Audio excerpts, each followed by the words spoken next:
చూసాక మనకి విచిత్ర సిల్క్ ఫ్యాబ్రిక్ ఉంటుందండి. యోక్ పార్ట్ దగ్గర చిన్న హ్యాండ్ వర్క్ అయితే మనకి ఇచ్చాడు. ఏదైతే హ్యాండ్ వర్క్ వచ్చిందో అదే కలర్ లో మనకి బాటమ్ అయితే ప్రొవైడ్ చేస్తారు.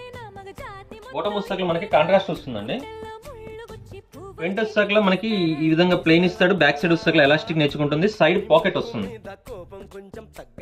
దీనికి వచ్చాక మనకి బెనారస్ వీవింగ్ లో దుపట్టా ఇచ్చాడండి. హైలైట్ ఉంటుంది దుపట్టా కూడా. ఓవరాల్ గా అవుట్ ఫిట్ అయితే ఈ విధంగా ఉంటుందండి. సైజ్ వచ్చాక ప్రెసెంట్ మనం ఎం సైజ్ అయితే ఓపెన్ చేసాం. ఇందులో మనకి ఎం లో కూడా 4 కలర్స్ ఉన్నాయి, ఎల్ లో కూడా 4 కలర్స్ ఉన్నాయి, అలానే ఎక్స్ఎల్ డబుల్ ఎక్స్ఎల్ లో కూడా 4 పీస్ కలర్ చార్ట్ అయితే ఉందండి. ఇందులో సెకండ్ కలర్ అండి. దీనికి వచ్చాక మనకి హ్యాండ్ వర్క్ ఏదైతే ఇచ్చాడో అదే కలర్ లో మనకి బాటమ్ అయితే వస్తుంది. అండ్ దుపట్టా కూడా సేమ్ వైలెట్ కలర్ లో వస్తాక మనకి బెనారస్ దుపట్టా అండి.